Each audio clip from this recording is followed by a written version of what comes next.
All right, let's see if we can do part 2 here. Finish this story up to the current time. Oh, I feel like I'm gonna throw up.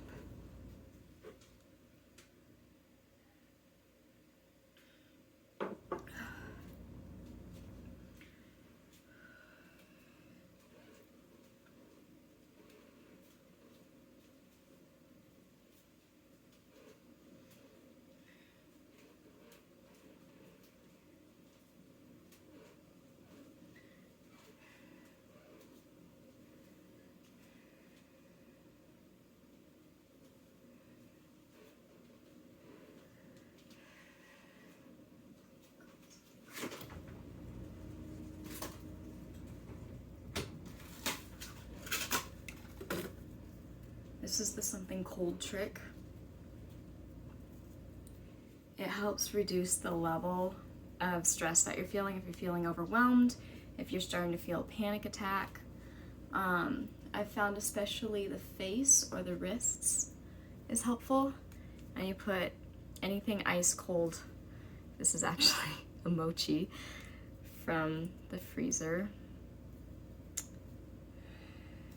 It just takes it down a few notches. I'm gonna be sticky afterwards, but whatever. I also find it helpful to eat and drink things that helps ground me.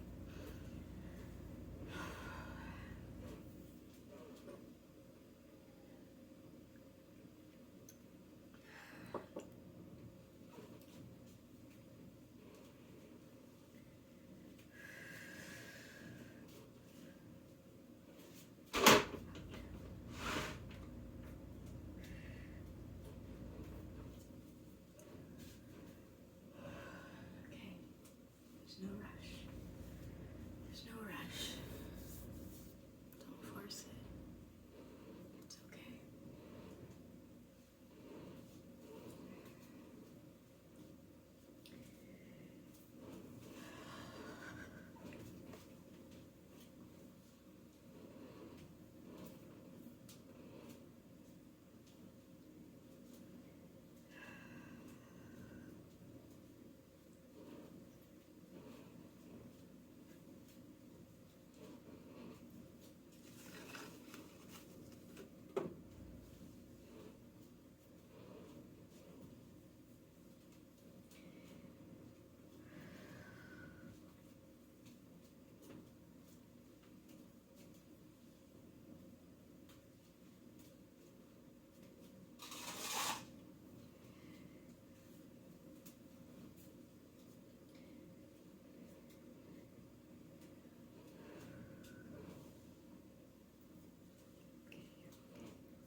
I have to honor how far I feel like sharing in the moment.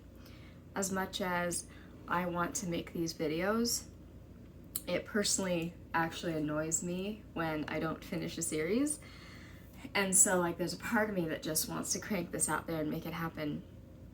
But I have a very extensive case of PTSD, complex PTSD. And I have learned that when I barrel through my trauma, then I add more to it instead of healing. I don't know if this video is going to happen tonight. I'd really love it if it did. But I have to listen to the cues that my body is giving.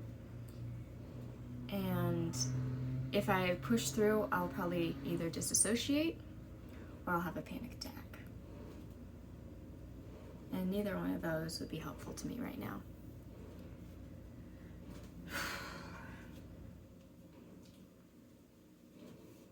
And I don't know if I'm gonna edit all this out or even make it its own video, but this is what addressing your own mental health issues looks like. It's being willing to sit in discomfort and find ways to support yourself through it.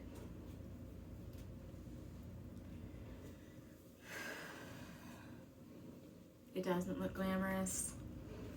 It's not little inspirational bite-sized tidbits. It's work, and it's kind of boring sometimes.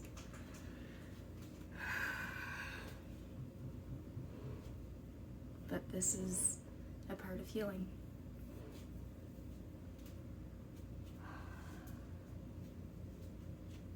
And what's happening as I pace, and as I do this, and as I do the deep breathing, and the cold things on me, and the reassuring myself, what's happening is it's kind of coming and going in waves. So it will start to feel better for a little bit, and I'll be like, cool, I can probably start to do the video soon. And then I will think about what I want to share, and inevitably it will spike up really high. And I'm like, okay, I'm not ready yet.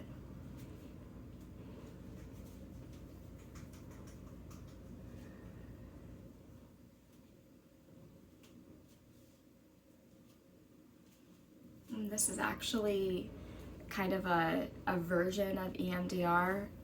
Actual official EMDR only happens with a trained therapist certified in EMDR, but this contains many of the same elements of EMDR because I am thinking about a specific event that raises a high level of emotional distress.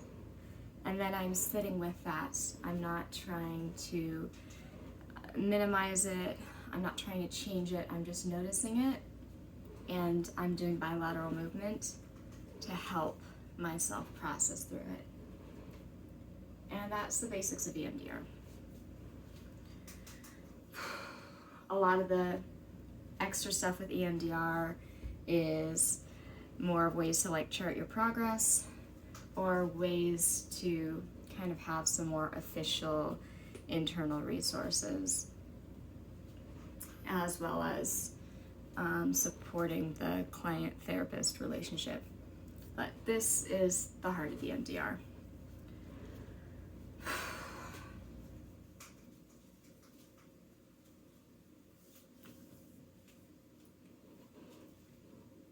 And I'm trying to not shut down emotions as they come up.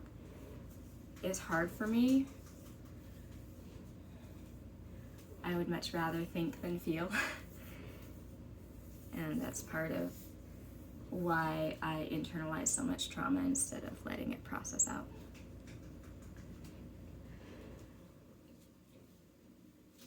I just feel like I'm gonna puke. And I know it's from anxiety because I wasn't feeling this way before I started doing this.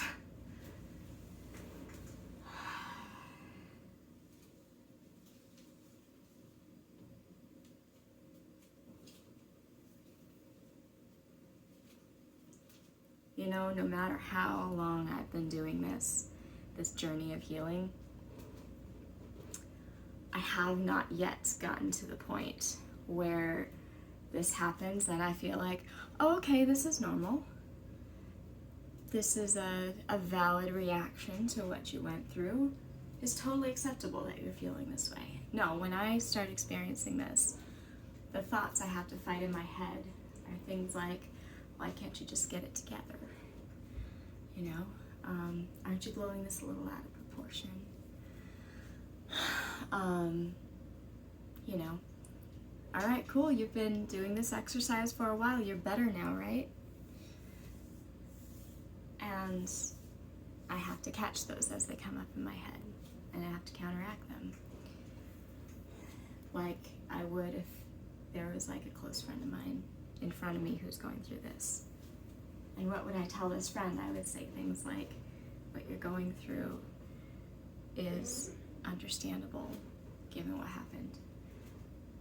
There's no such thing as overreacting if you're just being honest with what your emotions are right now. Just honor whatever is coming up without judging it. So that is still the self-work that I do daily, and it's gotten a lot better, but it never fully goes away, at least it hasn't yet. Ouch. I am starting to feel a lot more calm, so that's good.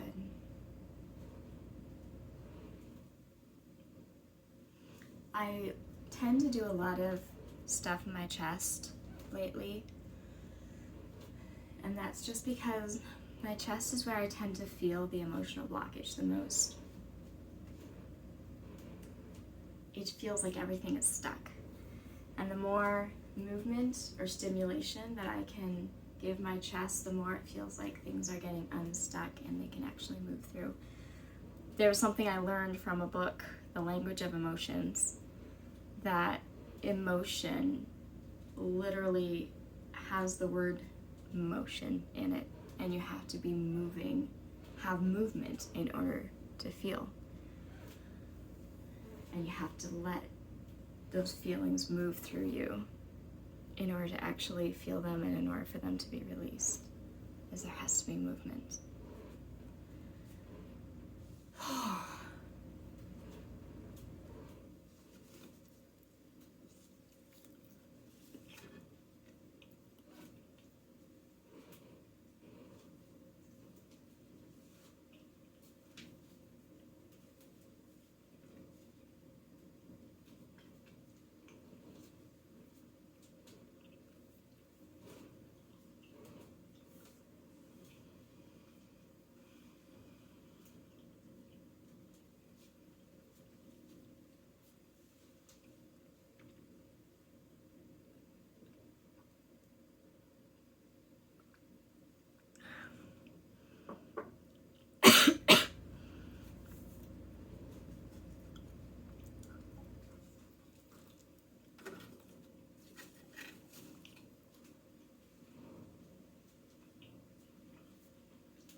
I'm feeling a lot better now.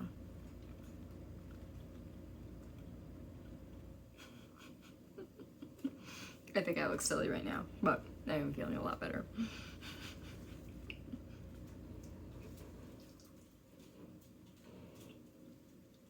Rewarding myself. This is part of being kind to myself. This is part of healing. I'm feeling better. Let's keep those good feelings going. Let's eat something sweet and delicious. All of that contributes to my body at its very core feeling supported, safe in the world, like everything is going to be okay. It's not enough to know that up here.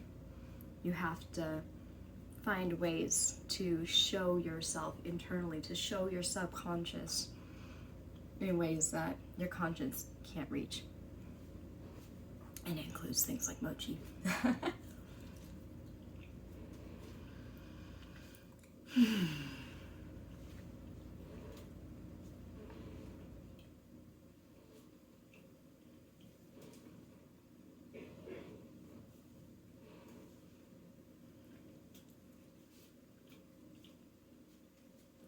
One of the ways that I can tell that I'm doing better is I no longer feel a compulsion to move.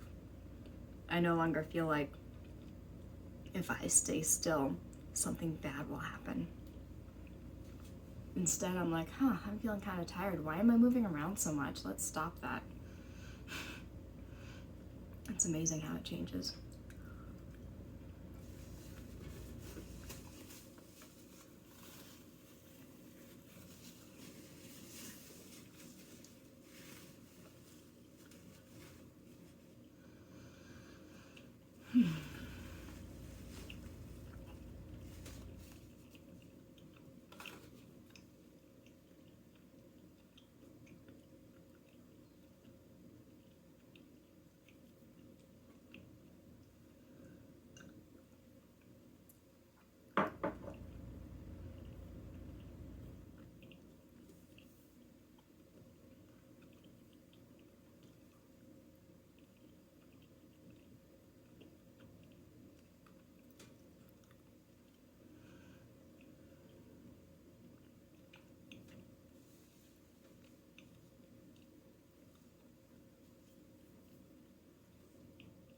So, 10 minutes ago, I would not have been able to imagine that feeling this calm would be possible. I am feeling so relaxed now, I just want to go to bed. And that is really the beauty of doing something similar to EMDR, is that it addresses some of the heart of what makes traumatic memories so intense and extreme, is that it helps release some of that and dial it down a little bit. I anticipate that as I attempt at another time to make this video again, to try to do part 2 of my dental history, I think it might be a little bit easier because I let myself work through this.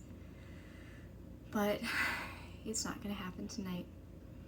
And this is a big part of the healing journey, is knowing your limits and accepting them and supporting yourself based on your own cues and based on the reality that you are sensing, and using the feedback for your own good rather than barreling through. I feel good right now. I feel really good. And I'm going to take that feeling with me to bed. I'm going to share this in case it helps someone. And I'm going to tackle what I originally was going to tackle another day. This is part of being kind to myself. And this is part of the work. And I am really proud of myself for how far I've come, that this sort of thing is the norm for me now. See you later.